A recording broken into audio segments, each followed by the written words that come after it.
Dr. Boyce Watkins from Your Black World, and I want to start off by asking you to support our new documentary called Resurrecting Black Wall Street. That's where we tell the story about Black Wall Street and what happened in Tulsa, Oklahoma in 1921, where wealthy blacks basically had their entire community burned down. Hundreds of people were killed, thousands of people displaced, millions of dollars in wealth lost. Nobody was prosecuted, and also we dig deeper in terms of finding out how they built Black Wall Street and how we can apply that to building things today. You can support the documentary at resurrectingblackwallstreet.com. That's resurrectingblackwallstreet.com. And so I just want to start off with that. Now, let me jump into something that I was thinking about today. Mike Tyson he's such an interesting guy. Mike Tyson was probably, in my opinion, the greatest fighter of all time. And I'm saying this as a second cousin of Muhammad Ali. I love Ali in the ring. I thought he was amazing, but I'd never really seen anything like Mike Tyson. But that's debatable as to who's better. They were both great men in the ring. Ali was always a great man out of the ring, and that's why I love him so much. He transcended sports.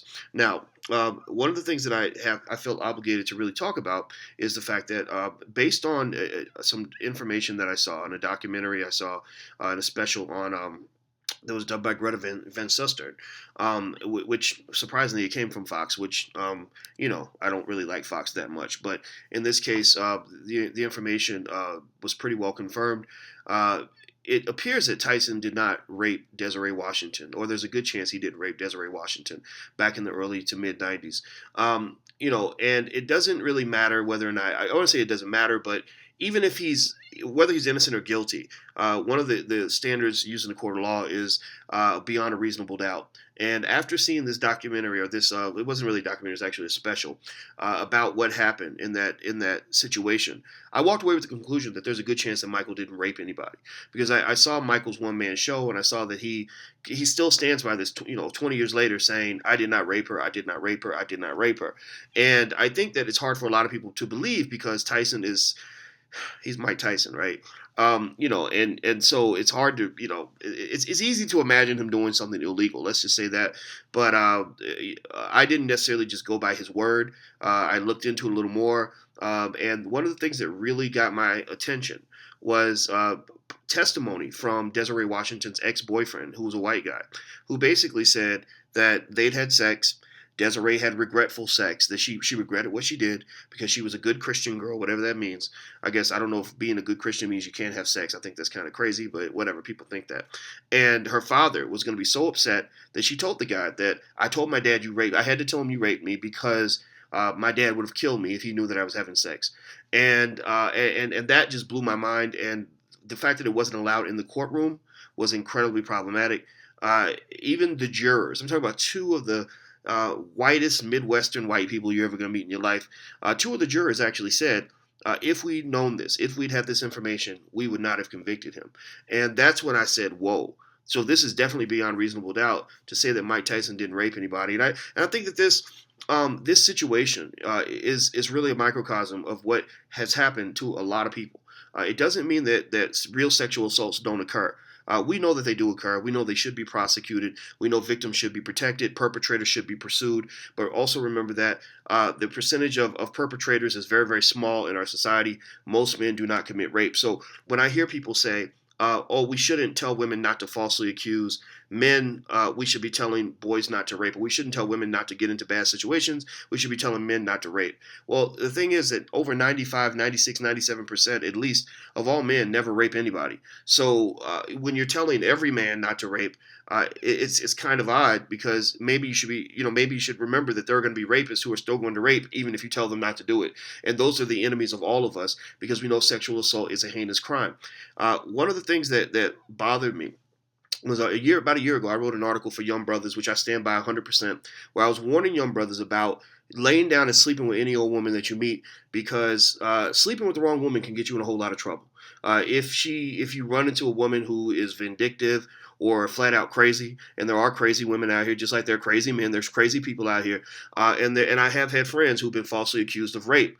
And the thing that always concerned me, and this made me think about this case at the University of Virginia, where the Rolling Stone wrote a 9,000 word article about an alleged sexual assault that happened on the University of Virginia campus. They didn't follow protocol.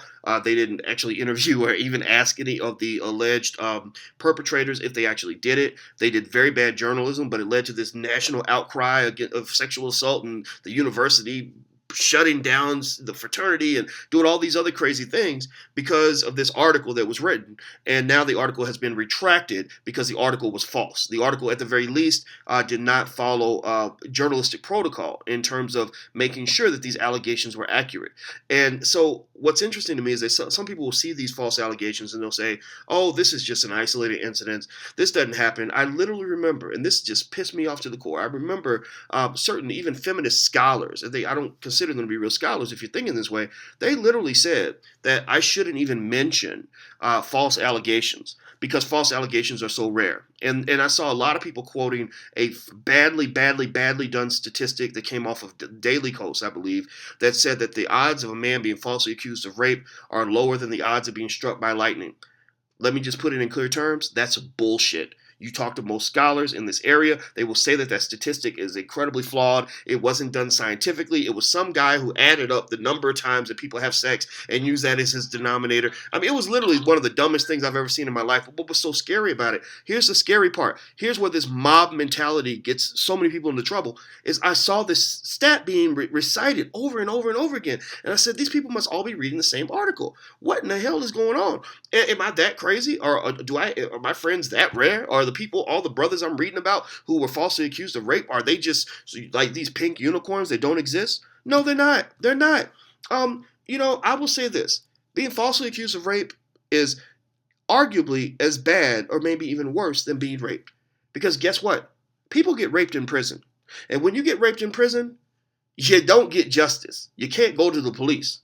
You can't avoid your perpetrator because you're going to see your perpetrator the next day at breakfast, and guess what? He might rape you again that day. So if you care about sexual assault and you're not talking about prison rape, then you don't really care about sexual assault because that's where almost all the rapes, or I would say all, but that's where a large percentage of rapes occur, is in prison. So here's what I'm arguing here. I think that, and tell me if I'm crazy, maybe I'm just out of my mind, or maybe I'm a sexist, right? Somebody's going to try to say you're sexist for saying anything that doesn't agree with what feminists say. But maybe we can protect victims of sexual assault and also protect victims of false allegations at the same time. Maybe we shouldn't automatically believe somebody was raped just because they say I got raped.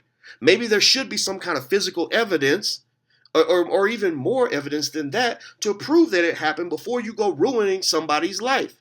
This McCarthyist mentality, where anybody who disagrees and thinks that those who are falsely accused should be protected is somehow anti-woman, that's stupid. That's the dumbest crap I've ever heard in my life. And in fact, when you're letting women falsely accuse men of rape and get away with it, what you're doing is you're watering down the ability of legitimate victims to have their cases heard. So you're not protecting legitimate victims when you let any old person run in there and say, oh my God, he raped me, when the fact is, and in some cases, they might have had drunken sex or regrettable sex, and nobody tried to rape them. You can't ruin people's lives just because you're trying to protect one group and you're trampling on the rights of the other. I think that's absolutely wrong, and I'll say that to the end of time. So here's the other thing. Last thing I want to say about this, and this is like basically a warning to the brothers, is when you're sleeping with women, make sure you know the woman you're sleeping with, because I've seen guys who just think because I'm a player, I got all the women, I'm gonna just lay down with any old woman. There are women that are crazy enough that they will falsely accuse you of rape. I saw one guy who was falsely accused. There was no evidence whatsoever except for her word, what she said. They went to his job. They put him in handcuffs. They took him out in front of everybody on his job and everybody in his neighborhood because he lived right across the street from his job. They put him in jail. He was in jail for 3 weeks. He spent thousands of dollars on an attorney. He had to drop out of school. He lost his whole savings, the money he'd been saving for a car. And then eventually the only thing that saved him was his daddy happened to have enough money to help him pay for a private investment investigator who found out that she had falsely accused 4 or 5 other men over the last 2 years alone, and it was basically a money ploy. And so they let him go, and somebody might have said, "I'm sorry," but that's it. They didn't give him his money back. They didn't give him his life back. They didn't give him anything because they were like, "Well, the best thing we can do for you is let you go." I'm sorry, but she should have been in prison. She should have been in the same prison that they were going to send him to, because falsely accusing someone of rape is just as bad as being sexually assaulted. I mean, it's absolutely one of the most atrocious, most heinous things that a person can do. And anybody who says that and gets in trouble for saying that is basically a victim of this mob-like McCarthyism that has occurred around the issue of sexual assault. Again, my final point, very clear, very simple, is that you can protect legitimate victims and also protect victims of false allegations at the same time. You can't step on one group while protecting the other. In fact, in this Rolling Stone article, which really tripped me out, which really made me angry, is that the author of this article, and I don't have her name in front of me, but the woman who wrote the article, who didn't interview any of the alleged perpetrators, the men who were being accused and having their lives ruined, she basically issued an apology. And I'm looking on my computer so I can find her name and give you her name. Jackie. Her name is Jackie. Let's see. Oh, sorry. The accuser's name was Jackie, and the author of the article, I can't find the name. I should have wrote it down. But anyway, you can look it up. It was in Rolling Stone, and one of the things that was so interesting was that the author of the article, this misleading article that was going to destroy so many people's lives, when she apologized to those who have become fearful of coming forward as a result of this article. Those who are fearful of coming forward after being victimized by sexual assault. She apologized to them, but she didn't issue one apology for all the individuals who've been falsely accused of rape, many of whom are African American men. Remember, when Brian Banks out in California was falsely accused of rape, he went to his lawyer. He said, "I didn't do this. I expect justice. I want to go and I want to get a trial." And you know what his lawyer told him? He said, "Brian, you are a big black man. No white jury is going to acquit you. You are already guilty just by the mere allegation. The accusation has already condemned you." So Brian did years in prison, had his whole life ruined, lost his football scholarship, had to be a registered sex offender for the rest of his life, which means that you can't live in a lot of places and can't get a lot of jobs, all kinds of things. And the only reason he found out was because he happened to be smart enough to record her confessing that she lied about this crime years later. And the thing about it is that for every time you see one case that's revealed where someone actually didn't do what they were accused of doing, believe me, there are hundreds of other cases that will never get the light of day. There are people in prison right this second for things they did not do. Many of them are African American. Many of them are black men, because everybody thinks a black man is a thug and a criminal and a racist and a crook and violent and all these other things. And if you think I'm gonna sit here and not stand up for that, then you're out of your mind. You don't even need to be my fan. I don't even want you on my page. I don't want you on my YouTube channel. I don't want you anywhere near me, because you're a liar. If you can't defend everybody, then you don't want to. Then you have no credibility when you defend a certain group of people. That's the bottom line. That's all I want to say. I'm Dr. Boyce Watkins from Your Black World. Please support our documentary if you can. It's called Resurrecting Black Wall Street. The website is resurrectingblackwallstreet.com. At least go take a look at the trailer, and I hope you like it. We did our best. It's our first project for Your Black World Films. We're going to do a whole lot of this stuff because our goal is to really reshape the narrative and to really go out here and advocate for our people. So until we meet again, please stay strong, be blessed, and be educated. I am gone. Peace.